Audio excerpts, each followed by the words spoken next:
लोग next chapter number 1 के अंदर नेक्स्ट लेक्चर में पढ़ रहे हैं अपन क्वेश्चन नंबर 26 अपन सोल्व कर रहे हैं। क्वेश्चन नंबर 26 के अंदर हमारे पास में दो आवेश है, एक आपका प्लस क्यू और एक आपका प्लस 4Q। वो दोनों एक दूसरे से a डिस्टेंस पर रखे हुए हैं। अब क्वेश्चन ये है कि हम एक नया आवेश लाते हैं। सपोज दैट अपन नया आवेश लेके आते हैं कैपिटल Q। तो आपको ये बताना है कि इस कैपिटल Q को अपन कहाँ रखें ताकि ये कैपिटल Q साम्य अवस्था में रहे, और फिर अपने को बताना है कि उस कैपिटल Q का मान कितना हो ताकि संपूर्ण निकाय साम्य अवस्था में रहे। अच्छा बेटा, अगर अपने को इस कैपिटल Q को साम्य अवस्था में रखना है तो देखो मैंने आपको लास्ट क्लास में बताया था कि बेटा दो प्रकार के निकाय होते हैं, एक आपका होता है सममित निकाय और एक आपका होता है असममित निकाय। यदि किसी सरल रेखा के दोनों शीर्षों पर जो आवेश रखे गए हैं वो समान हो, यहाँ पे भी प्लस Q हो और यहाँ पे भी प्लस Q हो, तब तो क्या होता है सममित निकाय। और सममित निकाय के अंदर नए आवेश को साम्य अवस्था के लिए हमेशा कहां रख देना चाहिए? मध्य बिंदु पर। लेकिन क्या हमारे पास में यहां पर प्लस Q और यहां पर प्लस 4Q है क्या? तो क्या ये सममित निकाय है? नहीं, क्योंकि दोनों आवेश समान नहीं है, तो हम इसको एग्जैक्ट मध्य बिंदु पर नहीं रखेंगे। तो सपोज दैट इस कैपिटल Q को अपन ने यहां पर कहीं पर रख दिया। इस बार अपने को इसकी पोजीशन भी पता करनी है। तो सपोज दैट इस कैपिटल Q के लिए यहां से जो ये डिस्टेंस है वो कितनी है? x। तो बताओ अगर अपन ने इस दूरी को x माना है तो उधर वाली दूरी हमारे पास में कितनी हो जाएगी बेटा? a माइनस एक्स के बराबर हो जाएगी। अब अपने को इस कैपिटल Q की स्थिति, कैपिटल Q की स्थिति का मतलब एक तो हमें किसका मान ज्ञात करना है? इस x का मान ज्ञात करना है ताकि ये कैपिटल Q साम्य अवस्था में रहे, और फिर आपको इस कैपिटल Q का भी मान ज्ञात करना है ताकि संपूर्ण निकाय साम्य अवस्था में रहे। पहले इसकी स्थिति x का मान ज्ञात करने के लिए हम क्या सोल्व करेंगे? इस कैपिटल Q की साम्य अवस्था, और साम्य अवस्था का मतलब क्या होता है बेटा? इसके ऊपर लगने वाले नेट बल को हम क्या कर देंगे? 0। ओके बेटा, तो इसकी साम्य अवस्था के लिए हम लोग क्या करेंगे? अभी इस कैपिटल Q के ऊपर दो बल लगेंगे। ये जो प्लस Q होगा, सपोज दैट ये भी अभी प्लस ही है, तो ये वाला प्लस उस प्लस के ऊपर प्रतिकर्षण बल कहां लगाएगा? उधर। अच्छा बेटा, और ये प्लस 4Q जो है वो भी इस Q के ऊपर प्रतिकर्षण बल कहां लगाएगा? इधर। अच्छा बेटा, सोच के देखो कि जो आपके पास में ये वाला बल है, ये जो आपका कैपिटल Q है, इस कैपिटल Q के ऊपर इधर तो जो बल लग रहा है वो है हमारा F1 जो कि इसकी वजह से लग रहा है। तो सोच के देखो इन दोनों आवेशों के लिए हम फॉर्मूला लगा रहे हैं K Q1 Q2। अच्छा बेटा, इन दोनों आवेशों की बात कर रहा हूं तो Q1 की जगह में क्या लिख देता हूं? स्मॉल q, और Q2 की जगह क्या लिख देता हूं? Capital Q divided by R square. R square की जगह यहां क्या आ जाएगा? x square. ओके बेटा, उस प्लस 4Q की वजह से इसके ऊपर जो बल लगेगा वो मान लो प्रतिकर्षण बल इधर लग रहा है, तो इस बल को अपन क्या मान लेते हैं बेटा? मान लो F2। अच्छा बेटा, F2 का मान कितना होगा? K। इस बार इन दोनों आवेशों की बात हो रही है तो K, Q1 की जगह हम क्या ले लेते हैं? 4Q, और Q2 की जगह क्या ले लेते हैं? कैपिटल Q, और नीचे क्या आ जाएगा बेटा? a माइनस एक्स का स्क्वायर। ये वाली दूरी कितनी है? a माइनस एक्स का स्क्वायर। हम चाहते हैं कि इस आवेश पर लगने वाला नेट बल कितना हो? 0। साम्य अवस्था के लिए नेट बल क्या होना चाहिए बेटा? 0। तो अगर नेट बल 0 है तो सोच के देखो, अगर किसी बिंदु के ऊपर दो सदिश विपरीत दिशा में है तो साम्य अवस्था के लिए क्या होना चाहिए? कैपिटल Q की साम्य अवस्था कब होगी? जब उन दोनों बलों की दिशा तो क्या हो? विपरीत। वो आपको दिख रही है। अगर दोनों का मान भी बराबर हो जाए तो बताओ क्या नेट आंसर 0 आ जाएगा क्या? तो नेट आंसर 0 निकालने के लिए हमें इन दोनों का मान क्या करना है? बराबर। अगर अपन इन दोनों का मान बराबर करें तो देखो ये हमारे पास में K 4 small Q capital Q divided by a minus x का स्क्वायर बराबर, ये क्या आ गया? K small Q capital Q divided by x square. K से K कैंसिल हो गया, Q से Q कैंसिल हो गया, और इस कैपिटल Q से कैपिटल Q कैंसिल हो गया। तो देखो बेटा यहाँ पर हमारे पास में क्या बचा? 4 अपॉन a माइनस एक्स बराबर a माइनस एक्स का स्क्वायर बराबर 1 बटा x का स्क्वायर, यही बचा। अच्छा बेटा, अब अपन एक काम करते हैं, इसका वर्गमूल करते हैं। मैं लिख नहीं रहा हूं, आप समझ लेना। हम इस पूरे का क्या कर रहे हैं? वर्गमूल। अच्छा बेटा, तो वर्गमूल करो। 4 का वर्गमूल क्या हो जाएगा? 2 बटा a माइनस एक्स का स्क्वायर है, तो वर्गमूल करेंगे तो क्या बचेगा? a माइनस एक्स बराबर 1 का 1 ही रहेगा, और x स्क्वायर का वर्गमूल क्या हो जाएगा? x। अब अपन इसको सोल्व कर लेते हैं। इसको सोल्व करने के लिए हम लोग क्या करते हैं? क्रॉस गुणा कर लो इसको। ये क्या बनेगा? 2x बराबर, ये मल्टीप्लाई कर देंगे तो 2x, और बराबर क्या बचेगा? a minus x. इस माइनस एक्स को उधर ले आओगे तो कितना बच जाएगा? 3x बराबर a। तो बताओ x बराबर क्या आ गया हमारा? a बटा 3। तो बताइए इसकी पोजीशन तो कहाँ आ गई? इस प्लस Q से x बराबर a बटा 3 दूरी आगे अपने को रखना चाहिए। ये तो आ गई इसकी स्थिति। अब हमें इस कैपिटल Q का मान ज्ञात करना है ताकि संपूर्ण निकाय साम्य अवस्था में रहे। अच्छा बेटा, तो कैपिटल Q का मान ज्ञात करने के लिए हम क्या करेंगे? इस प्लस Q को यही रहने दो, वो प्लस 4Q वही रहने दो, यहां पर अपन ने क्या रख दिया था, कैपिटल क्यू। हमने सोल्व कर लिया कि इस कैपिटल क्यू की यहां से जो दूरी थी x, वो कितनी थी, a/3। ये वाली दूरी x का मान कितना है, a/3। तो बताइए ये इधर से ये जो दूरी बचेगी वो कितनी बचेगी, टोटल कितनी थी a, और a माइनस a/3 ही बचेगी ना बेटा। टोटल दूरी कितनी थी a, इधर से a/3 है तो क्या बचेगी, a माइनस a/3। जब इसको सोल्व करेंगे लघुत्तम लेके तो ये हमारे पास में बच जाएगी 2a/3। अच्छा बेटा, तो ये दूरी, टोटल दूरी जो थी वो हमारे पास में कितनी थी a, इसमें से ये a/3 और वो 2a/3। अब अपने को इस कैपिटल Q का मान भी ज्ञात करना है। इस बार हमें अब इस कैपिटल Q का मान ज्ञात करना है। तो कैपिटल Q का मान ज्ञात करने के लिए आप क्या करो, इस कैपिटल Q के अलावा कोई दूसरा आवेश ले लो, चाहे तो ये ले लो चाहे तो वो ले लो, और उसकी अपन क्या सोल्व कर लेते हैं बेटा, साम्य अवस्था। ओके बेटा, इसकी साम्य अवस्था सोल्व करने के लिए हम लोग क्या करते हैं, हाँ बेटा, इस प्लस क्यू के ऊपर 2 बल लगेंगे।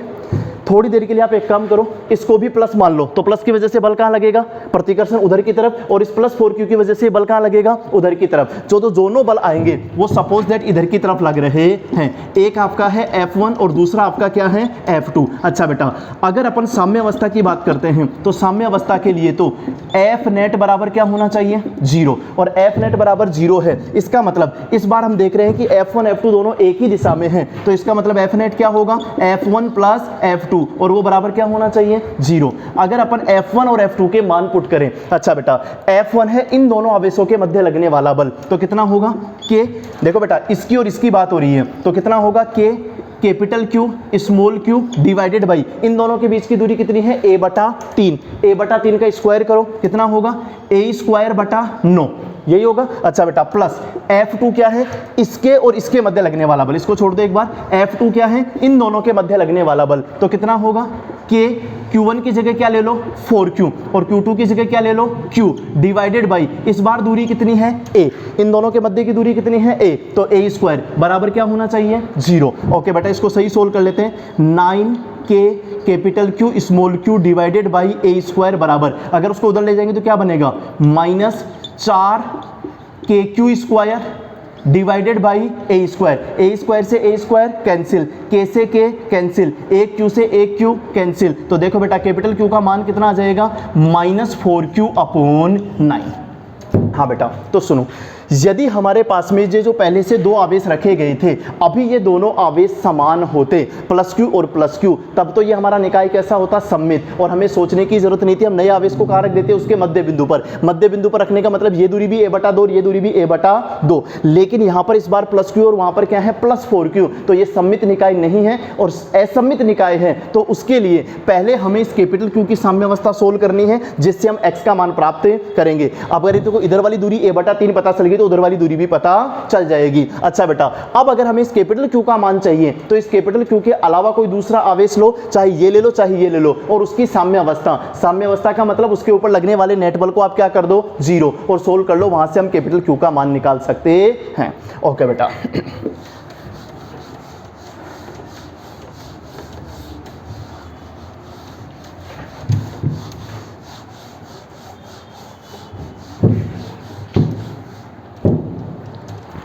Next question number 27।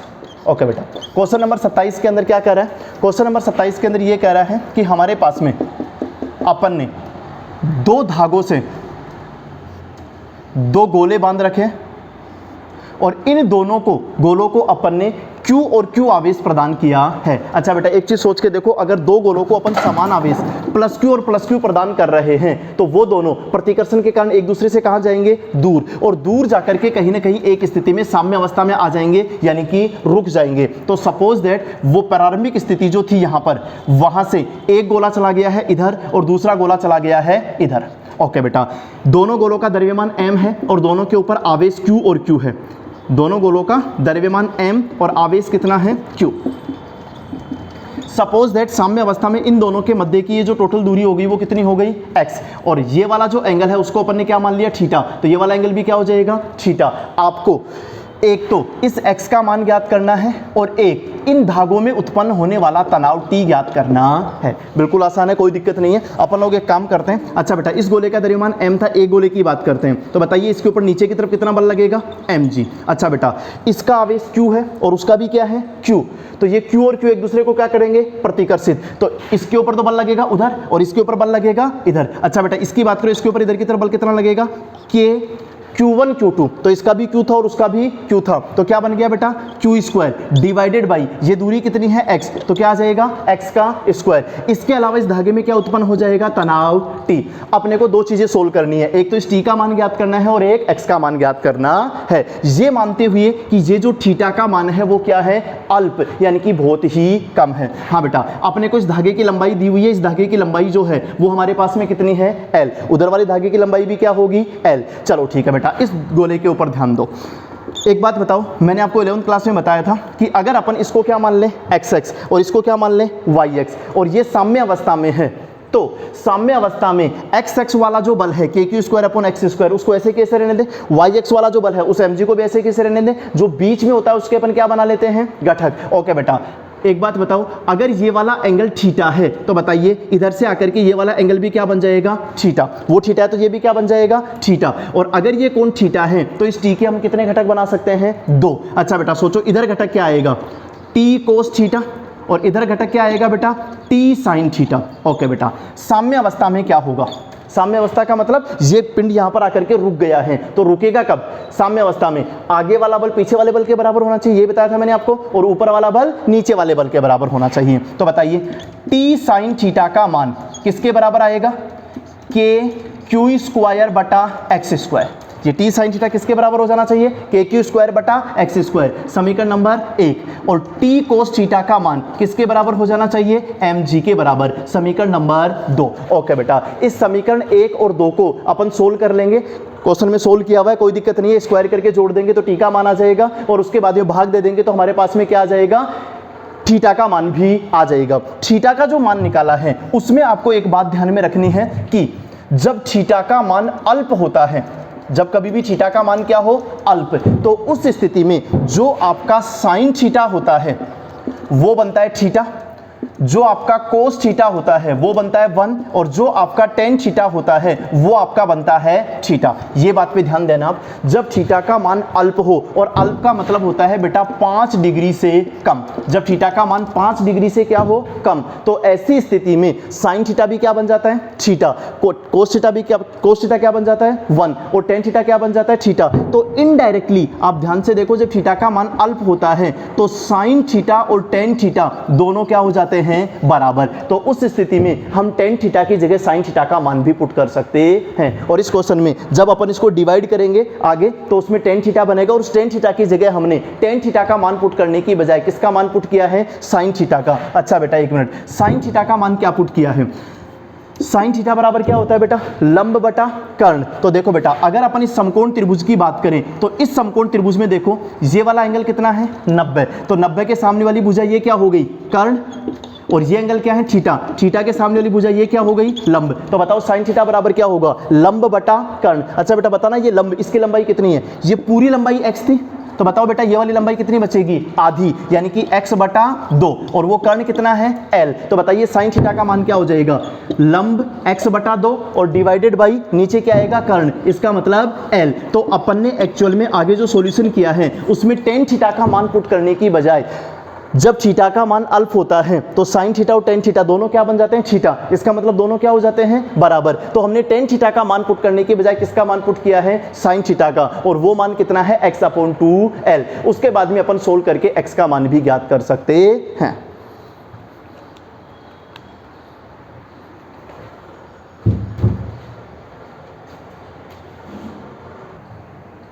हाँ बेटा, नेक्स्ट टॉपिक अपन पढ़ रहे हैं विद्युत क्षेत्र यानी कि इलेक्ट्रिक फील्ड। ये टॉपिक इंपॉर्टेंट है बेटा, सुनो। विद्युत क्षेत्र यानी कि इलेक्ट्रिक फील्ड क्या होता है, सिंपल सी चीज़ है। आप एक चीज़ सोच के देखो, अगर अपन लोग अंधेरे के अंदर एक बल्ब जला दें तो उस बल्ब के चारों तरफ एक प्रकाश क्षेत्र उत्पन्न हो जाता है।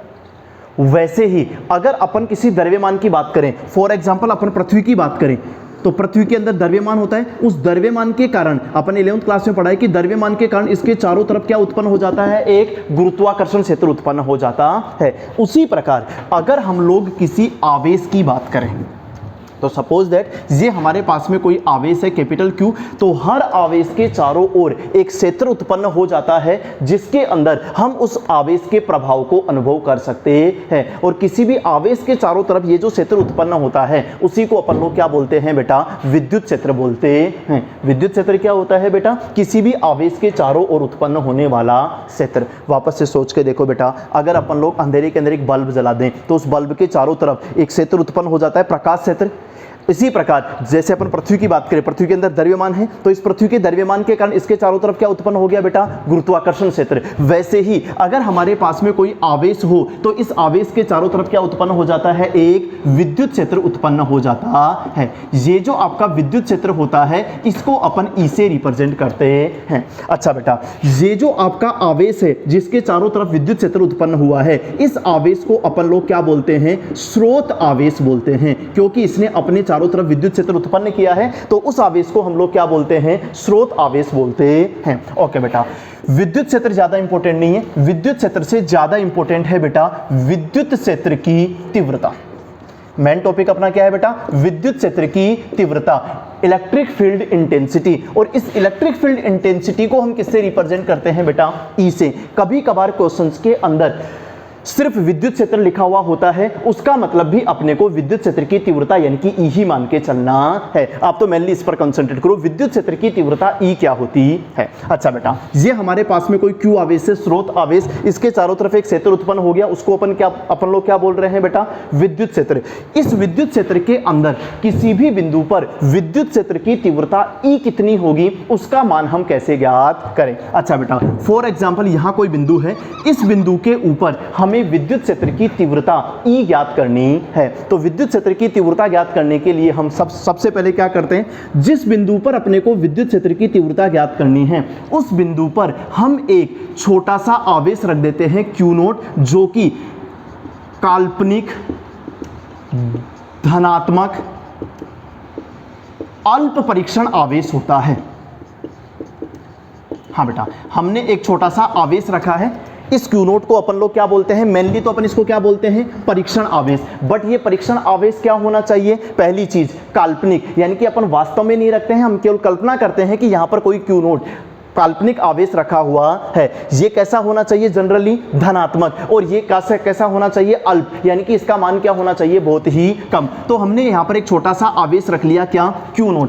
अब ये कैपिटल Q उस Q0 के ऊपर कुछ ना कुछ बल लगाएगा, तो माना कि इस Q0 के ऊपर जो लगने वाला बल है वो कितना है, F बल एक सदिश राशि है, तो अपन इसके ऊपर वेक्टर का साइन यूज कर रहे हैं। सुनो बेटा, ये कैपिटल Q तो पहले से स्रोत आवेश रखा गया है, इसके चारों तरफ क्या उत्पन्न हो गया, विद्युत क्षेत्र। उस विद्युत क्षेत्र के अंदर हमने एक परीक्षण आवेश रख दिया, कितना, Q0। तो सपोज दैट इस Q0 पर जो बल लगा वो कितना है, F। तो उस बिंदु पर विद्युत क्षेत्र की तीव्रता E जो होगी वो कितनी होगी, बिल्कुल सिंपल सी बात है, वो जो उस परीक्षण आवेश के ऊपर बल लगा F, उस F के अंदर Q0 का क्या कर दो, डिवाइड, वो ही उस बिंदु पर विद्युत क्षेत्र की तीव्रता होगी। बल एक सदिश राशि है, इसलिए विद्युत क्षेत्र की तीव्रता भी क्या होगी, सदिश राशि होगी। ओके बेटा, यहां से अपन इस विद्युत क्षेत्र की तीव्रता E की परिभाषा बना सकते हैं, बिल्कुल अपन डायग्राम देख के खुद ही परिभाषा बना सकते हैं। क्या परिभाषा बना सकते हैं कि विद्युत क्षेत्र में स्थित किसी बिंदु पर विद्युत क्षेत्र की तीव्रता का मान वास्तव में उस बिंदु पर रखे गए काल्पनिक धनात्मक अल्प परीक्षण आवेश पर लगने वाले विद्युत बल F और उस परीक्षण आवेश Q0 के अनुपात के बराबर होता है। वो जो बल लग रहा है F और जो आवेश रखा था अपन ने Q0, मैं फिर से बार बार बोल रहा हूं, वास्तव में यहां पर कोई आवेश नहीं है, सिर्फ एक बिंदु ही है, वहां कोई आवेश नहीं है। हमने कल्पना करी थी कि वहां पर कोई Q0 आवेश रखा गया है। तो वो जो बल लग रहा है F, उसमें अगर अपन इस Q0 का डिवाइड कर दें तो वही उस बिंदु पर विद्युत क्षेत्र की तीव्रता को परिभाषित करता है। अच्छा बेटा, ये एक सदिश राशि है। अगर मैं आपको बोलूं कि इस विद्युत क्षेत्र की तीव्रता का SI मात्रक क्या होता है, ये चीज इंपॉर्टेंट है, तो बताओ SI मात्रक क्या होगा। RHS से देखो, RHS में क्या है, F बटा Q0। तो F का मात्रक क्या होगा बेटा, न्यूटन। अरे बेटा F क्या है, बल, तो बल का मात्रक क्या होगा, न्यूटन। और Q0 आपका क्या है, आवेश, तो आवेश का मात्रक क्या होगा, कूलाम। तो इसका SI मात्रक क्या होगा बेटा, न्यूटन बटा कूलाम होगा। अच्छा बेटा, अगर अपन इसका विमीय सूत्र देखना चाहें तो विमीय सूत्र क्या होगा, यहीं से निकालेंगे, RHS से F बल बल का विमीय सूत्र होता है बेटा mLt-2। बल का विमीय सूत्र क्या होता है mLt-2 डिवाइडेड बाई आवेश का विमीय सूत्र क्या होगा at। तो बताओ इसको सही से हम लोग क्या लिख सकते हैं mLt, ये t ऊपर जाएगा तो क्या बन जाएगा -1 और बन जाएगा, और -2 पहले से है तो -3, और a ऊपर जाएगा तो क्या बन जाएगा बेटा a-1। इसको अपन सोल्व कर लेंगे तो हमारे पास में देखो ऐसा ही मात्र क्या आया। अच्छा एक मिनट वापस से, पहली चीज विद्युत क्षेत्र की तीव्रता E जो है क्या वो एक सदिश राशि है क्या? बिल्कुल, क्योंकि बल सदिश राशि है, और जो उस बल की दिशा होगी, अगर बल बाहर की तरफ होगा तो विद्युत क्षेत्र की तीव्रता भी बाहर की तरफ होगी, और अगर बल अंदर की तरफ होगा तो विद्युत क्षेत्र की तीव्रता भी अंदर की तरफ होगी। ये एक सदिश राशि है, इसका ऐसा ही मात्र क्या होता है बेटा न्यूटन बटा कूलम, और विमीय सूत्र क्या होता है mLt-3a-1। ओके बेटा, हाँ बेटा, तो ये जो आपका फॉर्मूला है F बटा क्यू नोट, और क्वेश्चन सोल्व करते टाइम हम दिशा बाद में ज्ञात करेंगे, हम तो केवल क्या ज्ञात करेंगे E का मान। अच्छा बेटा, तो बताओ E का फॉर्मूला क्या है? E बराबर F बटा क्यू नोट। जो भी परीक्षण आवेश क्यू नोट के ऊपर, मैं बार बार बोल रहा हूं, परीक्षण आवेश क्यू नोट काल्पनिक है, वो वास्तव में वहां नहीं रखा जाता है, हम केवल कल्पना करते हैं कि वहां पर कोई क्यू नोट आवेश रखा हुआ है। उस क्यू नोट आवेश के ऊपर जो बल लगे, उस बल के अंदर आप वापस से क्यू नोट का क्या कर देना, भाग दे देना, वो ही उस बिंदु पर विद्युत क्षेत्र की तीव्रता होगी। इससे रिलेटेड अपन एक छोटा सा डेरिवेशन सोल्व कर रहे हैं, और इस डेरिवेशन का जो आंसर है वो आंसर आपको अच्छे से याद करना है। ओके बेटा सुनो, डेरिवेशन ये है कि हमारे पास में एक बिंदुवत आवेश है कैपिटल Q, और इस आवेश को हम क्या बोल रहे हैं बेटा, स्रोत आवेश। तो ये जो आपका बिंदुवत आवेश है, किसी बिंदुवत आवेश के कारण विद्युत क्षेत्र की तीव्रता, हाँ बेटा ये अपना डेरिवेशन है, इसका आंसर अपने को याद भी करना है। सुनो, हमारे पास में एक बिंदुवत आवेश है, इसको अपन स्रोत आवेश भी बोल सकते हैं कैपिटल Q। इस बिंदुवत आवेश से स्मॉल r दूरी पर कोई बिंदु P स्थित है, हमें इस बिंदु P के ऊपर विद्युत क्षेत्र की तीव्रता E ज्ञात करनी है। ओके बेटा, तो बताओ अभी मैंने आपको बताया कि किसी भी बिंदु पर विद्युत क्षेत्र की तीव्रता E ज्ञात करनी हो तो सबसे पहले हम वहां क्या करते हैं, एक परीक्षण आवेश रखते हैं क्या, Q नोट, जो कि काल्पनिक होना चाहिए, अल्प होना चाहिए और धनात्मक होना चाहिए। तो हमने एक Q नोट आवेश यहां पर रख दिया। मैं फिर से बोल रहा हूं, ये काल्पनिक है, अल्प यानी कि बहुत ही छोटा है, और कैसा है आपका, धनात्मक आवेश है। तो इसके ऊपर अपन पहले क्या ज्ञात करेंगे, बल।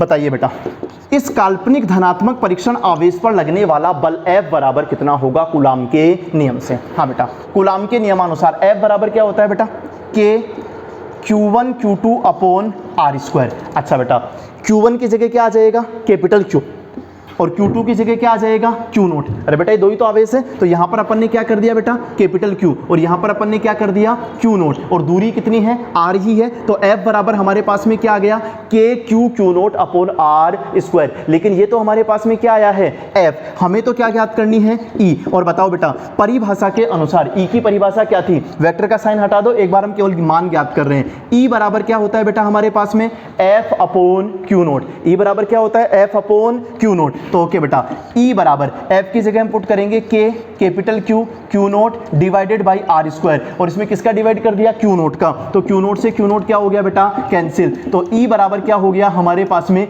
KQ upon R²।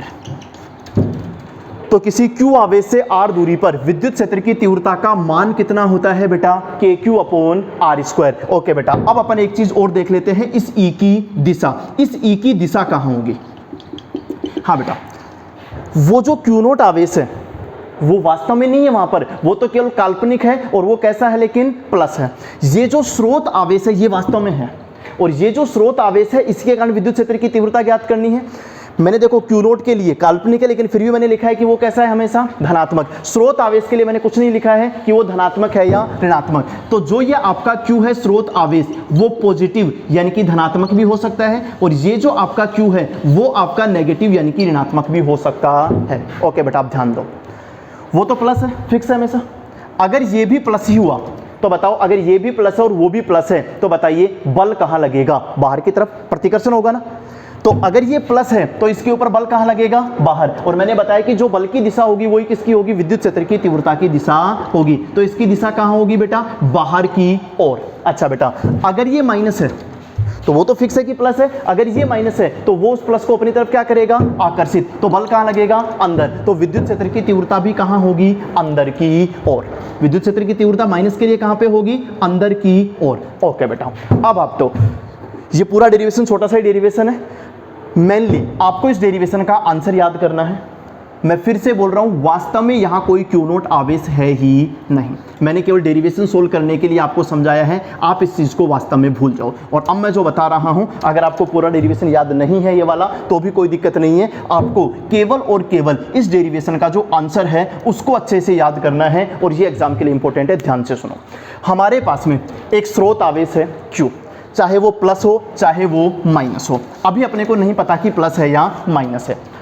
इस Q आवेश से R दूरी पर कोई बिंदु स्थित है P, वहां कोई आवेश नहीं है। तो आपको इस बिंदु P के ऊपर विद्युत क्षेत्र की तीव्रता E ज्ञात करनी है। पहले मेरी एक बात ध्यान से सुन लो बेटा, कूलाम का नियम जो था, दो आवेशों के मध्य लगने वाला बल F बराबर K Q1 Q2 upon R², वहां कितने आवेश होने चाहिए थे, दो, Q1 और Q2। अगर अपने को विद्युत क्षेत्र की तीव्रता की बात करनी है तो विद्युत क्षेत्र की तीव्रता के लिए कितने आवेश चाहिए, एक आवेश के कारण ही विद्युत क्षेत्र की तीव्रता उत्पन्न हो जाएगी, वहां दूसरा कोई आवेश नहीं है, सिर्फ एक ही आवेश है कैपिटल Q, और वहां से R दूरी पर कोई बिंदु है बस। तो उस बिंदु पर विद्युत क्षेत्र की तीव्रता E जो होगी वो कितनी होगी और उसकी दिशा कहां होगी, डायरेक्टली याद कर लो। Q आवेश से R दूरी पर विद्युत क्षेत्र की तीव्रता E का फॉर्मूला क्या होता है, E बराबर KQ बटा R², और उसकी दिशा कहां होती है, ये जो आपका आवेश है अगर वो क्या है, प्लस, तो विद्युत क्षेत्र की तीव्रता की दिशा होगी त्रिज्यतः बाहर की ओर। त्रिज्यतः बाहर की ओर का मतलब होता है कि ये जो आपकी R है, यानी कि इस आवेश और बिंदु को मिलाने वाली रेखा, आवेश और बिंदु को मिलाने वाली रेखा, इस रेखा के अनुदिश बाहर की ओर या अंदर की ओर। अगर ये प्लस हुआ तो कहां होगा, इस रेखा के अनुदिश बाहर की तरफ, यानी कि इधर की तरफ, और अगर ये माइनस हुआ तो वो कहां होगा, अंदर की तरफ। ओके बेटा, अपने एक छोटी सी चीज देखते हैं, सुनो एक बार।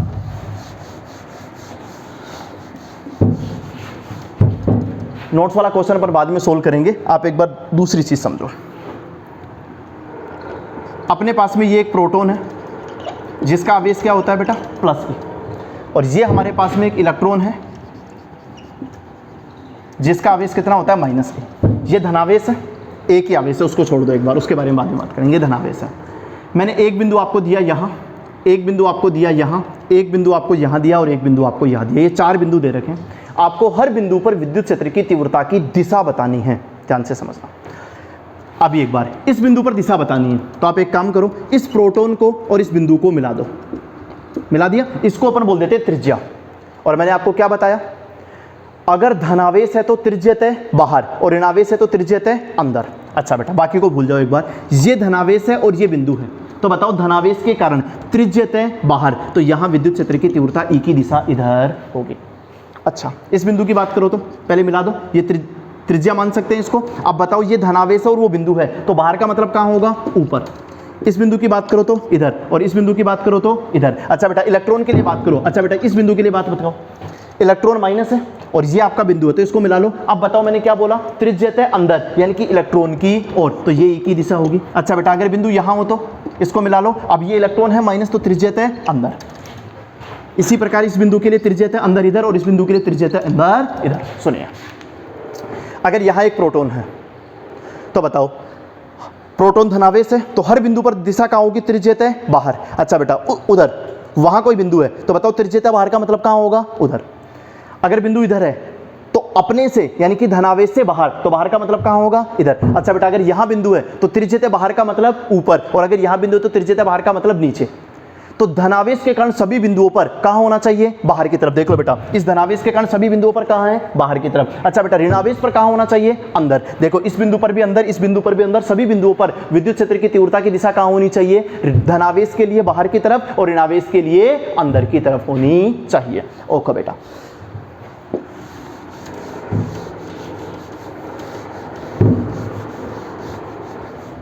नेक्स्ट, इससे रिलेटेड अभी जो अपन ने फॉर्मूला पढ़ा, E बराबर KQ अपॉन R²। इसमें अपन ने नीचे E और R के मध्य क्या बना रखा है, ग्राफ भी बना रखा है।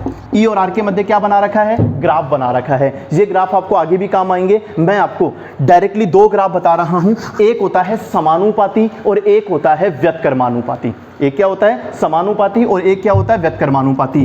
जब कोई भी दो चीजें x और y वाली चीजें समानुपाती हो तो समानुपाती का ग्राफ होता है मूल बिंदु से गुजरती हुई सीधी रेखा।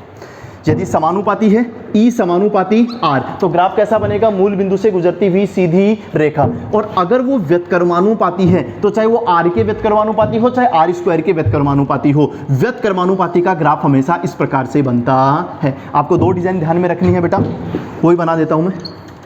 कोई भी दो चीजें हो अगर वो समानुपाती है, फॉर एग्जाम्पल E समानुपाती R तो ग्राफ मूल बिंदु से गुजरती हुई सीधी रेखा ये बनेगी। और अगर वो व्यतकर्मानुपाती है फिर चाहे वो E R के व्यतकर्मानुपाती हो या चाहे R स्क्वायर के व्यतकर्मानुपाती हो, व्यतकर्मानुपाती का ग्राफ इस प्रकार का बनेगा। अच्छा बेटा, यहां फॉर्मूला क्या है, E बराबर KQ अपॉन R स्क्वायर। अच्छा बेटा, तो बताइए E जो है वो R स्क्वायर के समानुपाती है या व्यतकर्मानुपाती, व्यतकर्मानुपाती है, नीचे दिख रहा है, तो इसका मतलब इसका ग्राफ ये वाला सही होगा। अच्छा बेटा, अगर मान लो कभी फॉर्मूला ये आ जाए E बराबर KQ small r upon capital R cube, ये कोई फॉर्मूला आ गया कभी, E बराबर KQ small r upon capital R cube, हमें ग्राफ किसके मध्य खींचना है, E और स्मॉल r के मध्य, तो बाकी चीजों से मतलब नहीं है अपने को। बताइए E और स्मॉल r क्या ऊपर ऊपर आ रहे हैं, इसका मतलब E और R एक दूसरे के क्या है, समानुपाती, तो समानुपाती के अंदर ग्राफ ये वाला बनेगा। ग्राफ आगे भी काम आएंगे, आप ध्यान से सुन लो। जब समानुपाती हो तो मूल बिंदु से गुजरती हुई सीधी रेखा, और व्यतकर्मानुपाती हो तो इस प्रकार से घटता हुआ ग्राफ बनेगा। फिर चाहे वो R के व्यतकर्मानुपाती हो चाहे R स्क्वायर के व्यतकर्मानुपाती हो, ग्राफ की डिजाइन ऐसी ही रहेगी। ओके बेटा, नेक्स्ट। हाँ बेटा, तो अभी इस टॉपिक के अंदर अपने को क्या समझ में आया कि अगर हमारे पास में कोई भी Q आवेश है, कैपिटल Q स्मॉल q कुछ भी हो सकता है, इस Q आवेश से R दूरी पर विद्युत क्षेत्र की तीव्रता E का मान कितना होता है बेटा, KQ upon R square. Q आवेश से R दूरी पर विद्युत क्षेत्र की तीव्रता कितनी होती है, E बराबर KQ बटा R स्क्वायर। उसकी दिशा कहाँ होती है, अगर प्लस है तो बाहर, इधर है तो भी बाहर, उधर है तो भी बाहर। धनावेश के लिए विद्युत क्षेत्र की तीव्रता हमेशा कहाँ होती है, बाहर की तरफ, और अगर ये ऋणावेश हो तो विद्युत क्षेत्र की तीव्रता कहाँ होगी, अंदर की तरफ होगी। ओके बेटा, इससे रिलेटेड अपन एक क्वेश्चन सोल्व कर लेते हैं। Question number 28। हाँ बेटा, क्वेश्चन नंबर 28 क्या कह रहा है कि हमारे पास में मूल बिंदु पर एक इलेक्ट्रॉन रखा हुआ है। ये मूल बिंदु है, इस मूल बिंदु पर क्या रखा हुआ बेटा, एक इलेक्ट्रॉन। ओके बेटा, इलेक्ट्रॉन का आवेश क्या होगा, Q बराबर -1.6 इंटू 10 की पावर -19 कूलम, ये होता है आवेश। अच्छा बेटा, एक बिंदु है P जिसके कोऑर्डिनेट हमें दे रखे हैं 3 एंगस्ट्रॉम, 4 एंगस्ट्रॉम। तो बताइए इस इलेक्ट्रॉन के कारण बिंदु P पर विद्युत क्षेत्र की तीव्रता कितनी होगी। ओके बेटा, इलेक्ट्रॉन कहाँ रखा हुआ है, मूल बिंदु 0,0 पर। ओके, जब भी अपने को किसी आवेश के कारण किसी बिंदु पर विद्युत क्षेत्र की तीव्रता ज्ञात करनी हो तो सबसे पहले उस आवेश को आप उस बिंदु से मिला लिया करो। ओके बेटा, इस आवेश को अपन ने इस बिंदु से मिला लिया और माना कि ये दूरी कितनी है, R। अच्छा बेटा, फॉर्मूले के अनुसार E बराबर क्या होता है, KQ बटा R स्क्वायर। हमारे पास में Q का मान तो है 1.6 गुणा 10 की घात -19 कूलम। माइनस का साइन यूज नहीं करना, वो केवल बाद में दिशा बताएगा। मैं पूछ रहा हूँ Q का केवल मान, प्लस माइनस से मतलब नहीं है। हाँ बेटा, तो Q का मान कितना है, 1.6 गुणा 10 की घात -19 कूलम। क्या हमें R का मान पता है क्या, नहीं, तो कोई बात नहीं, हम लोग R का मान ज्ञात कर सकते हैं। R का मान हम कैसे ज्ञात करेंगे बेटा, अगर अपन इसको यहाँ से मिलाएं तो देखो x कोऑर्डिनेट 3 एंगस्ट्रॉम है, इसका मतलब ये वाली दूरी कितनी है, 3 एंगस्ट्रॉम, और y कोऑर्डिनेट कितना है, 4 एंगस्ट्रॉम, इसका मतलब ये दूरी कितनी हो गई, 4 एंगस्ट्रॉम। तो आप ध्यान से देखो, वास्तव में क्या बन गया, एक समकोण त्रिभुज बन गया जिसका आधार कितना है, 3 एंगस्ट्रॉम, और लंब कितना है, 4 एंगस्ट्रॉम। तो अगर अपन इसका कर्ण निकालें तो पाइथागोरस प्रमेय निकाल करके निकाल सकते हो आप, इसका आंसर आ जाएगा 5 एंगस्ट्रॉम। कर्ण बराबर क्या होता है, रूट आधार स्क्वायर प्लस लंब स्क्वायर। तो 3 का स्क्वायर 9 और 4 का स्क्वायर 16, 16 और 9 कितना हो गया, 25, 25 का वर्गमूल कितना हो गया, 5। तो ये जो दूरी है R हमारे पास में, वो कितनी आ जाएगी बेटा, 5 एंगस्ट्रॉम आ जाएगी। ओके बेटा, फॉर्मूला क्या था, E बराबर KQ बटा R स्क्वायर। हमें केवल एक तो Q का मान चाहिए होता है और एक R का मान चाहिए होता है। K का मान तो फिक्स है, निर्वात के लिए कितना, 9 इंटू 10 की पावर 9। Q का मान हमें क्वेश्चन में दे रखा है इलेक्ट्रॉन का आवेश, में बार बार बोल रहा हूं Q का केवल मान। हाँ बेटा, मान कितना है, 1.6 गुणा 10 की घात -19 कूलम डिवाइडेड बाई R का मान। R का मान कितना है, 5 गुणा 10 की घात माइनस 10। एंगस्ट्रॉम का मतलब होता है बेटा कितना, 10 की घात माइनस 10। तो आर का पूरा मान क्या है, 5 गुणा 10 की घात माइनस 10 मीटर। तो इस 5 गुणा 10 की घात माइनस 10 का हम लोग क्या कर लेंगे, स्क्वायर, और स्क्वायर करके अपन जो भी आंसर आएगा उसको सोल्व कर लेंगे। वो हमारी विद्युत क्षेत्र की तीव्रता होगी, और उसके आगे मात्रक क्या लगाएंगे, न्यूटन बटा कूलम। मात्रक इंपॉर्टेंट है बेटा, हम लोग क्या निकाल रहे हैं, विद्युत क्षेत्र की तीव्रता, तो मात्रक अपने को पता होना चाहिए न्यूटन बटा कूलम। ये तो हो गया ई का मान। अब आपको ये बताना है कि इस ई की दिशा कहां होगी। ओके बेटा, हमने विद्युत क्षेत्र की तीव्रता किसके कारण निकाली है, इलेक्ट्रॉन के कारण, और इलेक्ट्रॉन कैसा है, ऋणावेश, तो वो माइनस अब अपने को क्या बताएगा, दिशा। और मैंने आपको क्या बताया है, यदि धनावेश है तो ई की दिशा कहां होती है, हमेशा बाहर की तरफ, और ऋणावेश है तो अंदर की तरफ। तो यहां विद्युत क्षेत्र की तीव्रता की दिशा कहां आएगी, अंदर की तरफ। इलेक्ट्रॉन यहाँ है और बिंदु यहाँ है, तो दिशा कहाँ पर होगी, अंदर की तरफ। ओके बेटा, अच्छा एक मिनट, अगर यहाँ पर इलेक्ट्रॉन की जगह क्या होता, प्रोटॉन, तो विद्युत क्षेत्र की तीव्रता की दिशा कहाँ होती, बाहर की तरफ। धनावेश के लिए बाहर और ऋणावेश के लिए अंदर की तरफ होगी।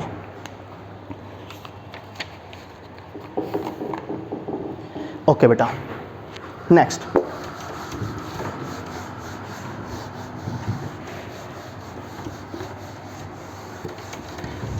नेक्स्ट है विद्युत क्षेत्र की तीव्रता से संबंधित अध्यारोपण का सिद्धांत। पहले भी अपन एक अध्यारोपण का सिद्धांत पढ़ा था। वो अध्यारोपण का सिद्धांत किससे संबंधित था, कूलाम के नियम से संबंधित। और वहां पर हमारे पास में फॉर्मूला क्या लिखा था हमने, नेट बल का, एफ नेट बराबर F1 plus F2 plus F3 dash dash dash ऐसे लिखा था। सेम वही चीज यहां पर है। यदि हमारे पास में यहां एक आवेश है, मान लो Q, और केवल इस एक आवेश के कारण r दूरी पर कोई बिंदु दिया गया हो, तो बताओ एक आवेश के कारण r दूरी पर विद्युत क्षेत्र की तीव्रता कितनी होगी। मैंने आपको फॉर्मूला बता दिया, E बराबर KQ बटा R स्क्वायर। अब इतनी बार बोल चुका हूं, आपको फॉर्मूला याद होना चाहिए। किसी Q आवेश से r दूरी पर विद्युत क्षेत्र की तीव्रता कितनी होती है, E बराबर KQ बटा R स्क्वायर। उसकी दिशा कहां होती है, अगर हमारा मेन जो आवेश है वो प्लस है तो बाहर, और माइनस है तो अंदर। अब मैं क्या कह रहा हूं, अध्यारोपण के सिद्धांत के अंदर जो अपन पढ़ रहे हैं, अध्यारोपण के सिद्धांत की बात अपन तब करते हैं जब हमारे पास में आवेशों की संख्या एक से ज्यादा हो। मान लो यहां एक आवेश है Q1, यहां एक आवेश है Q2, यहां एक आवेश है Q3 और यहां एक आवेश है Q4। ध्यान से सुनो बेटा, अगर हम पर बात करें किस, यहां पर टोटल आवेश कितने हैं बेटा, 4। अगर अपन बात करें किसकी, कूलाम के नियम के कारण लगने वाले नेट बल की, फॉर एग्जांपल यही कोई आवेश है Q1, तो बताइए इस Q1 पर लगने वाले नेट बल के अंदर बलों की संख्या कितनी होगी। तो बलों की संख्या जो होती है वो एक कम होती है, क्योंकि वो खुद आवेश अपने आप पर कोई बल नहीं लगाता है। ये बात मैंने आपको पहले बता दी थी। तो अभी आवेश तो 4 हैं, लेकिन इस आवेश पर लगने वाले बल केवल कितने होंगे, 3। ओके बेटा, यहां हम बात कर रहे हैं किसकी, विद्युत क्षेत्र की तीव्रता की। माना कि मैंने यहां आपको कोई बिंदु P दिया है, इस बार मैं कोई नया आवेश नहीं दे रहा हूं, यहां पर क्या दिया हुआ है, एक बिंदु दिया हुआ है, क्या, P। एक मिनट, इस निकाय में आवेश कितने हैं, 4। मैं बार बार बोल रहा हूं Q1 Q2 Q3 Q4, यहां कोई आवेश नहीं है, ये आपको केवल एक बिंदु दिया हुआ है P। आपको इस बिंदु P पर विद्युत क्षेत्र की तीव्रता ज्ञात करनी है, तो बिंदु P पर विद्युत क्षेत्र की तीव्रताएं 4 की 4 ही होगी। बल जो होता है वो एक क्या होता है, कम, क्योंकि जिस आवेश की बात करते हैं वो आवेश अपने आप पर कोई बल नहीं लगाता है। लेकिन विद्युत क्षेत्र की तीव्रताएं जो होती हैं उसके अंदर आवेश पर बात नहीं करते हैं, वो किसके ऊपर बात करते हैं, किसी बिंदु के ऊपर। तो उस बिंदु पर हर आवेश के कारण अपना अपना विद्युत क्षेत्र उत्पन्न होता है। तो अभी कितने आवेश हैं, 4, तो विद्युत क्षेत्र की तीव्रता भी कितनी होगी, 4। माना कि इस पहले आवेश Q1 के कारण यहां विद्युत क्षेत्र की तीव्रता है E1, दूसरे आवेश के कारण विद्युत क्षेत्र की तीव्रता है E2, तीसरे के कारण E3 और चौथे के कारण E4। तो जितने आवेश है विद्युत क्षेत्र की तीव्रता है उतनी ही होगी, और जो नेट विद्युत क्षेत्र की तीव्रता होगी फॉर्मूला वही होगा, क्या, E1 plus E2 plus E3 plus E4 dash dash dash, जितने भी आवेश होंगे उन सबका हम नेट आंसर निकाल लेंगे, वही हमारी नेट विद्युत क्षेत्र की तीव्रता होगी। ओके बेटा, विद्युत क्षेत्र की तीव्रता भी एक सदिश राशि है, तो जो फॉर्मूले अपन ने सदिश के अंदर पढ़े थे वो सारे फॉर्मूले अपन अप्लाई कर सकते हैं। सदिश वाले फॉर्मूलों का मतलब मैंने आपको 11वीं क्लास में बताया था। जैसे मान लो दो सदिश हैं E1 और E2, वो दोनों एक ही दिशा में हैं, तो नेट आंसर क्या आएगा, E1 प्लस E2। एक ही दिशा में होंगे तो जुड़ जाएंगे। अच्छा बेटा, अगर दोनों विपरीत दिशा में हो E1 और E2 तो क्या हो जाएंगे, ज्यादा में से कम को माइनस कर देंगे। अगर दोनों एक दूसरे के लंबवत हो E1 और E2, वही A और B वाली चीज है, अगर A और B के मध्य का कोण 90 डिग्री हो तो 11वीं क्लास में बताया था आंसर क्या आता है, √A² square plus B square, तो E1 और E2 के मध्य का कोण 90 डिग्री हो, तो आंसर क्या आएगा root E1 square plus E2 square. अच्छा बेटा, इसके अलावा मान लो दोनों का मान समान हो, ये E हो और ये भी क्या हो E, और दोनों के मध्य का कोण कितना हो 60 डिग्री, तो इसका आंसर कितना बताया था रूट 3E। 90 डिग्री हो तो रूट 2E और 120 डिग्री हो तो आंसर किसके बराबर आएगा E के बराबर ही आएगा। ये सारे फॉर्मूले 11th क्लास वाली कॉपी में हैं, आप उस कॉपी के अंदर से देख सकते हो। ओके बेटा, अब अपन इससे रिलेटेड एक क्वेश्चन सोल्व कर रहे हैं। Question number 29। क्वेश्चन नंबर 29 क्या है, प्रदर्शित स्थितियों में बिंदु P पर उत्पन्न नेट विद्युत क्षेत्र की तीव्रता कितनी होगी। अलग अलग स्थितियां दी हुई है, हमें हर स्थिति में विद्युत क्षेत्र की नेट तीव्रता ज्ञात करनी है। ओके बेटा, पहला क्वेश्चन, पहले क्वेश्चन के अंदर हमारे पास में यहां एक प्रोटॉन है, प्रोटॉन का आवेश हम क्या लिख सकते हैं बेटा प्लस 1.6 गुणा 10 की घात माइनस 19 कूलम, तो उसको अपन क्या बोल देंगे प्लस का E। यहां हमारे पास में एक इलेक्ट्रॉन है, उसका आवेश कितना हो जाएगा माइनस का E। दोनों के बीच की जो दूरी है टोटल वो है 4 मीटर, और यहां एक बिंदु P दिया हुआ है, जिस बिंदु P की इस इलेक्ट्रॉन की तरफ से ये जो दूरी दी हुई है वो कितनी है 1 मीटर दी हुई है, तो अपने को बिंदु P पर नेट विद्युत क्षेत्र की तीव्रता ज्ञात करनी है। ओके बेटा, अच्छा इतना तो आपको समझ में आता है कि अगर ये इधर वाली दूरी 1 मीटर तो इधर वाली दूरी कितनी बचेगी 3 मीटर। चलो हाँ बेटा, ध्यान से देखो, इस निकाय में आवेश कितने हैं दो, एक प्लस का E और दूसरा माइनस का E। मैं बार बार बोल रहा हूँ ये केवल एक बिंदु है, यहाँ कोई आवेश नहीं है। अपने को इस बिंदु P पर विद्युत क्षेत्र की नेट तीव्रता ज्ञात करनी है, तो बताइए बिंदु P पर विद्युत क्षेत्र की तीव्रताएं कितनी होगी। जितने आवेश है विद्युत क्षेत्र की तीव्रताएं उतनी ही होती है। बल एक कम होता है, अगर 3 आवेश हैं तो किसी एक आवेश पर बल कितने लगते हैं 2, लेकिन 3 आवेश हैं तो किसी बिंदु पर विद्युत क्षेत्र की तीव्रताएं कितनी होती है 3 की 3। अभी कितने आवेश हैं 2, तो बिंदु P पर विद्युत क्षेत्र की तीव्रताएं कितनी होगी 2 ही होगी। ओके बेटा, इस प्रोटॉन के कारण माना कि बिंदु P पर विद्युत क्षेत्र की तीव्रता कितनी है E1। इलेक्ट्रॉन को भूल जाओ, हाँ बेटा यहाँ एक प्रोटॉन है और वहाँ बिंदु है, बताओ प्रोटॉन प्लस है क्या, तो प्लस के कारण इस बिंदु पर विद्युत क्षेत्र की तीव्रता कहाँ होगी बाहर की तरफ। उस इलेक्ट्रॉन को भूल जाओ, वापस से देख लो, यहाँ प्लस है और यहाँ बिंदु है, तो प्लस के कारण बाहर, तो बाहर का मतलब कहाँ होगा इधर, तो इधर की तरफ विद्युत क्षेत्र की तीव्रता कितनी आ गई E1। अच्छा बेटा, अब दूसरा और देखो इलेक्ट्रॉन, अब इधर देखो ये इलेक्ट्रॉन है और बिंदु यहाँ है।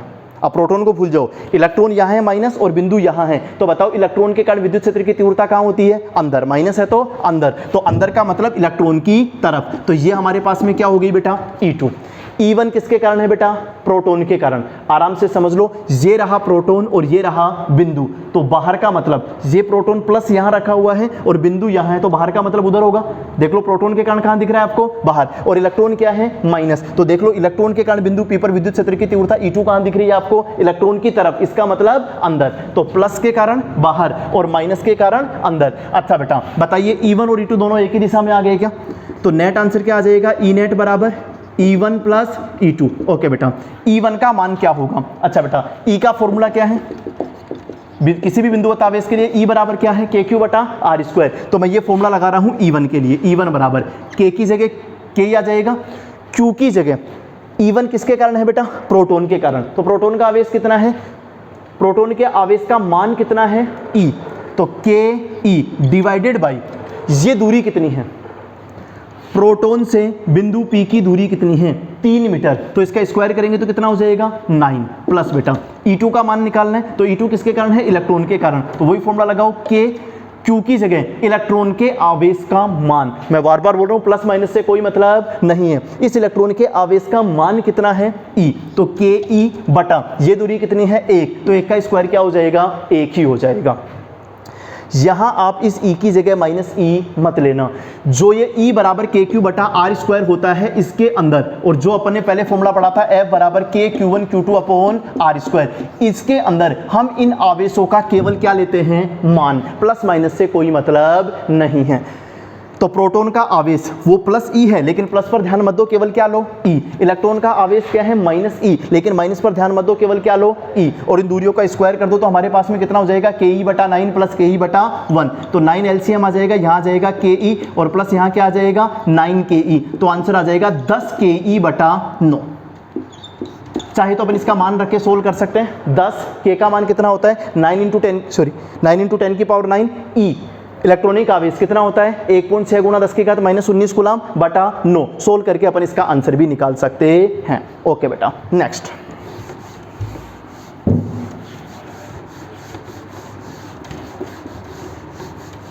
इसी के अंदर सेकंड क्वेश्चन है। अभी 2 आवेश थे, सेकंड क्वेश्चन के अंदर 3 आवेश हैं। हाँ बेटा, सॉरी, इसके अंदर भी 2 ही आवेश हैं। यहाँ हमारे पास में एक -q है और यहाँ हमारे पास में क्या है एक +q। ये शीर्ष खाली है, इस शीर्ष को हमने क्या नाम दिया है बिंदु P।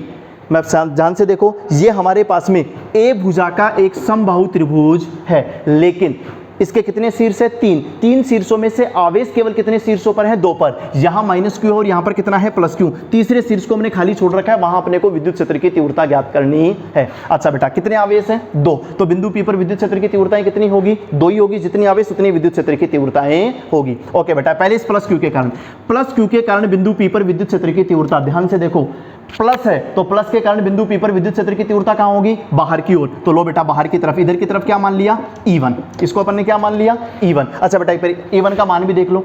E बराबर क्या होता है KQ बटा R²। तो K Q की जगह क्या आएगा small q divided by R² की जगह ये दूरी कितनी है A, तो क्या आ जाएगा A²। सही बात है बेटा। चलो दूसरी विद्युत क्षेत्र की तीव्रता, -q के कारण बिंदु P पर जिस आवेश के कारण जिस बिंदु पर विद्युत क्षेत्र की तीव्रता निकालनी हो, पहले उस आवेश को और उस बिंदु को मिला लिया करो। तो ये आवेश के कारण निकालनी है और इस बिंदु पर निकालनी है, तो ये दोनों पहले ही मिले हुए हैं। अच्छा बेटा, अब अपने को क्या देखनी है इसकी दिशा। दिशा का कॉन्सेप्ट क्या है, प्लस है तो बाहर और माइनस है तो अंदर। अच्छा बेटा, अभी अगर ये प्लस होता तो बाहर का मतलब इधर होता, लेकिन ये क्या है माइनस, तो माइनस का मतलब कहां होगा अंदर, यानी कि उस आवेश की तरफ। ओके बेटा, इसका मान हम क्या मान लेते हैं E2, और E2 का मान भी क्या होगा KQ।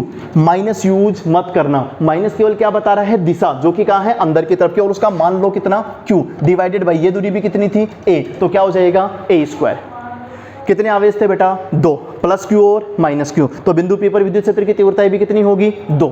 प्लस के कारण बाहर देख लो बेटा, ये रहा प्लस और ये रहा बिंदु, तो बाहर ही दिख रही है ना। अच्छा बेटा, ये रहा माइनस और ये रहा बिंदु, तो बताइए ये E2 जो है क्या इस आवेश की तरफ यानी कि अंदर की तरफ है ना, तो ये E1 और E2 है। अच्छा बेटा बताइए इन दोनों के मध्य का ये वाला कोण कितना है 120। इतना तो आना चाहिए आपको। ये वाला कोण कितना होता है 60। समबाहु त्रिभुज के लिए वो वाला कोण कितना होगा 120 डिग्री। क्या ये भी KQ बटा A² और ये भी KQ बटा A² है क्या? थोड़ी देर के लिए दिमाग में सोच लो कि ये भी E है और ये भी क्या है E है, मान दोनों का समान ही है ना। तो बताओ E और E के मध्य का कोण 120 डिग्री है। तो अभी भाई मैंने आपको बताया है और मैं वापस से बता देता हूं, अगर E और E के मध्य का कोण कितना हो 60 डिग्री, तो इसका आंसर दोनों के बिल्कुल बीचों बीच में आता है और वो आता है E नेट बराबर √3E। E और E के मध्य का कोण 60 डिग्री, तो आंसर कितना आता है बिल्कुल बीचों बीच में √3E। ओके बेटा, अगर E और E के मध्य का कोण 90 डिग्री हो, 11th क्लास की चीजें यार, 90 डिग्री हो तो आंसर बिल्कुल बीचों बीच में आता है और E नेट बराबर कितना आता है बेटा √2E। और अगर E और E के मध्य का कोण 120 डिग्री हो तो हमारे पास में आंसर बिल्कुल बीचों बीच में आता है और वो कितना आता है E नेट बराबर E। 60 डिग्री के लिए √3E, 90 डिग्री के लिए √2E और 120 डिग्री के लिए E। अगर किसी को नहीं पता है तो वो तीनों चीजें आप नोट कर सकते हो। ओके बेटा, यहाँ देखो ये E है और ये E है। वास्तव में E का मान यहाँ पर KQ बटा A² है और कोण कितना है 120 डिग्री। तो बताइए आंसर कितना आएगा, बिल्कुल बीचों बीच में आएगा और वो किसके बराबर आएगा E के बराबर ही आएगा, यानी कि E नेट बराबर KQ अपॉन A² ही आएगा। पक्का? चलिए सुनिए बेटा,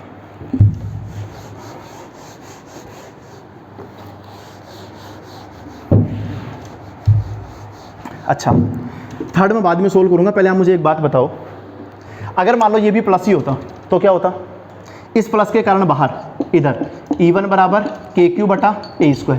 अगर ये भी प्लस होता तो अब देखो ये प्लस और ये रहा बिंदु, तो इस प्लस के कारण बाहर का मतलब इधर होता क्या, और वो E2 बराबर भी क्या आता KQ बटा A²। अच्छा बेटा अब बताओ E1 और E2 के बीच का कोण कितना है 60 ही है। अरे बेटा ये 60 है तो इसके सामने वाला 60 ही हुआ। अच्छा तो इस बार आंसर क्या आएगा, दोनों का मान समान है तो इसको भी थोड़ी देर के लिए क्या मान लो E और इसको भी क्या मान लो E। E और E के मध्य का कोण कितना है 60, तो बताइए आंसर बिल्कुल बीचों बीच में आएगा और वो E नेट जो आता वो कितना आता √3E और E की जगह हम क्या लिख सकते हैं बेटा KQ अपॉन A²। तो आंसर क्या आता √3E और KQ अपॉन A² को अपन ने क्या माना था E, तो आंसर क्या आ जाता E नेट बराबर √3 KQ अपॉन A²।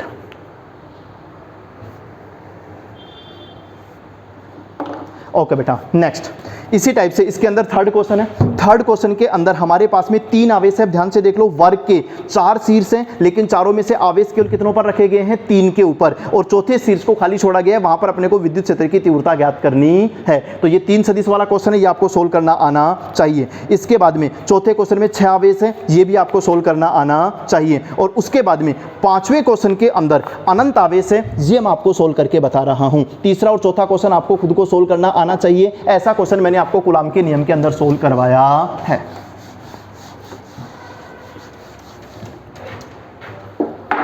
ठीक है, 5वां क्वेश्चन।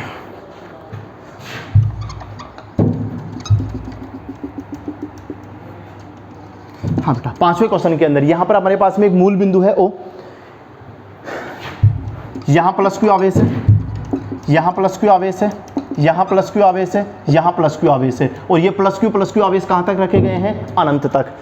आवेश कहाँ कहाँ के रखे गए हैं? x बराबर 1 पर, x बराबर 2 पर, x बराबर 4 पर, x बराबर 8 पर, इसके बाद में x बराबर 16, x बराबर 32, इस प्रकार से सबके ऊपर आवेश रखे गए हैं। कहाँ तक आवेश रखे गए हैं? अनंत तक। सुनिए बेटा, सारे के सारे इधर प्लस के, तो बताओ इस प्लस के कारण बिंदु O पर विद्युत क्षेत्र की तीव्रता कहाँ होगी? बाहर। देखो बेटा, इस बार प्लस यहाँ है और बिंदु इधर है, तो बाहर का मतलब उधर होगा। अच्छा बेटा एक मिनट, प्लस आवेश यहाँ हो और बिंदु इधर हो, तो बाहर का मतलब इधर होगा। सही है ना? तो अभी देखो प्लस क्यू यहाँ पर है और बिंदु वहां है, तो बाहर का मतलब कहाँ होगा? इधर। तो ये हमारे पास में क्या हो गया? पहले आवेश के कारण E1। अच्छा बेटा, दूसरा प्लस क्यू लो, इस प्लस क्यू के कारण बिंदु O पर, तो देखो प्लस आवेश यहाँ और बिंदु उधर है, तो वो भी कहाँ होगा? बाहर की तरफ। तो E2 भी कहाँ होगा? इधर। ओके बेटा, ये तीसरा भी प्लस है, तो प्लस के कारण बाहर। E3 भी कहाँ होगा? इधर। और चौथा भी प्लस क्यू, तो प्लस क्यू के कारण बाहर। E4 भी कहाँ होगा? इधर। यानी कि E1 से लेकर E अनंत तक, E2, E3, E4 सारे के सारे कहाँ होंगे? बाहर की तरफ, यानी कि उधर की तरफ होंगे। एक मिनट, अगर मान लो ये अभी दूसरा आवेश जो होता वो माइनस होता, तो फिर पहला तो प्लस है, तो प्लस के कारण बाहर उधर ही होता। लेकिन अगर ये दूसरा माइनस होता और बिंदु यहां है, तो माइनस का मतलब कहां होता है? अंदर। तो फिर E2 कहां आता? आगे की तरफ आता। लेकिन अभी इधर वाले सारे के सारे प्लस है, तो हर प्लस के कारण बाहर की तरफ, इसका मतलब उधर की तरफ ही होगा। ओके बेटा, बताइए क्या E1, E2, E3, E4 सारे के सारे पीछे की तरफ एक ही दिशा में है? तो बताइए नेट आंसर क्या होता है? यदि सारे के सारे सदिश एक ही दिशा में हो, E1 और E2 एक ही दिशा में होते, तो क्या आता है? E1 plus E2। अब E3, E4 सारे के सारे एक ही दिशा में, तो आंसर क्या आएगा? E1 plus E2 plus E3 plus E4, और ऐसे ही कहाँ तक चलता रहेगा? अनंत तक। हाँ बेटा ध्यान दो, E1 का मान कितना होगा? E का फॉर्मूला क्या होता है? KQ बटा R स्क्वायर। तो E1 का मान क्या होगा? KQ बटा R स्क्वायर। ये वाली दूरी कितनी है? ये पहले प्लस क्यू की बात हो रही है, तो ये कहां पर रखा हुआ है? x बराबर 1 पर, और ये आपका मूल बिंदु है, इसका मतलब x बराबर 0। तो सोचो बेटा 0 से 1 तक की दूरी कितनी हुई? 0 से 1 ही तो हुई, तो 1 का स्क्वायर क्या हो जाएगा? 1 प्लस E2 के दूसरा आवेश ये रहा, क्या दूसरा आवेश भी Q ही है क्या? तो KQ बटा R स्क्वायर। अब ध्यान से देखना बेटा, दूरी अपने को मूल बिंदु से देखनी है। इस मूल बिंदु से इस आवेश तक की दूरी कितनी है? 2।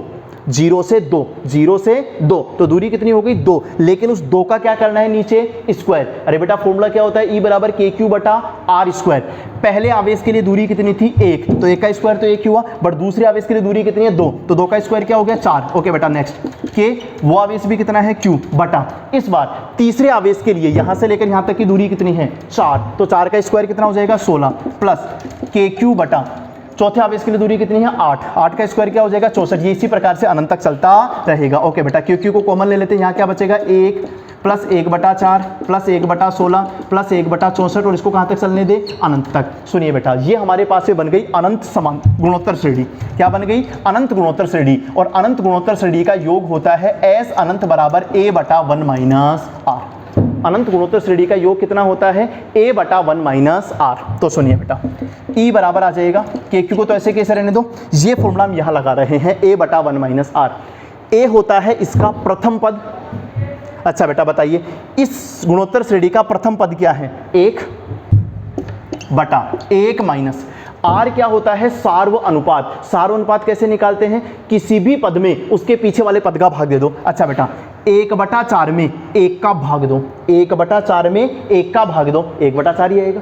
या 1 बटा 64 में किसी भी पद में उसके पीछे वाले पद का भाग दे लो, 1 बटा 64 में 1 बटा 16 का भाग देख लेना, आंसर कितना आएगा? 1 बटा 4। तो R का मान कितना आएगा बेटा? 1 बटा 4। ये तो 10th क्लास की चीज़ है। वापस से बता रहा हूँ, ये अनंत गुणोत्तर श्रेणी है। अनंत गुणोत्तर श्रेणी का योग क्या होता है, a/1 माइनस आर। a क्या होता है, पहला पद, तो देखो पहला पद कितना है 1, तो 1 की जगह मैंने क्या लिखा 1/1 माइनस आर क्या होता है, सार्वनुपात। सार्वनुपात कैसे निकालते हैं, किसी भी पद में उसके पीछे वाले पद का भाग दे लो, तो 1/64 में 1/16 का भाग देके देख लेना कितना आएगा 1/4। तो बताइए बेटा आंसर क्या आया, E बराबर KQ 1 माइनस 1/4। इसको सोल्व करोगे तो आंसर आएगा 3/4। 1 माइनस 1/4 क्या हो जाएगा 3/4। 4 कहाँ जाएगा ऊपर, तो आंसर आया E बराबर 4KQ/3। हाँ बेटा, तो सुनो, विद्युत क्षेत्र की तीव्रता, या इसको सिंपल विद्युत क्षेत्र भी बोल सकते हैं। क्या समझ में आया आपको? बाकी सारी चीज़ें परिभाषा वगैरह सब याद करने की चीज़ें आप सब याद कर लेना। मेन चीज़ मैं आपको क्या बता रहा हूँ, यदि हमारे पास में कोई भी Q आवेश है, तो Q आवेश से R दूरी पर एक आवेश के कारण, एक आवेश Q के कारण R दूरी पर, चाहे वो कैपिटल Q हो चाहे स्मॉल q, R दूरी पर स्थित किसी बिंदु P पर विद्युत क्षेत्र की तीव्रता कितनी होती है, E बराबर KQ/R²। Q आवेश से R दूरी पर विद्युत क्षेत्र की तीव्रता E का मान क्या होता है, KQ/R²। अगर ये आवेश प्लस है तो विद्युत क्षेत्र कहाँ होता है, बाहर की तरफ, और अगर ये माइनस है तो विद्युत क्षेत्र की तीव्रता कहाँ होती है, अंदर की तरफ होती है। मैं बार बार बोल रहा हूँ, जब हम क्वेश्चन सोल्व करते हैं तो इस Q का हम केवल मान पुट करते हैं, प्लस माइनस से हमें कोई मतलब नहीं है। प्लस माइनस हमें क्या बताते हैं, दिशा।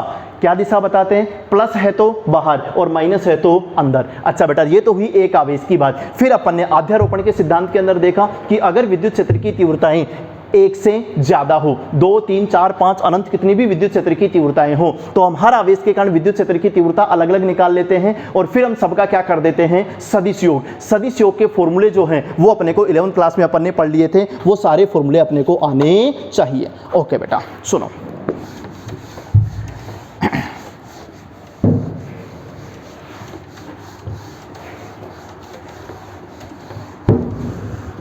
तेरी ही नहीं हो रहा यार।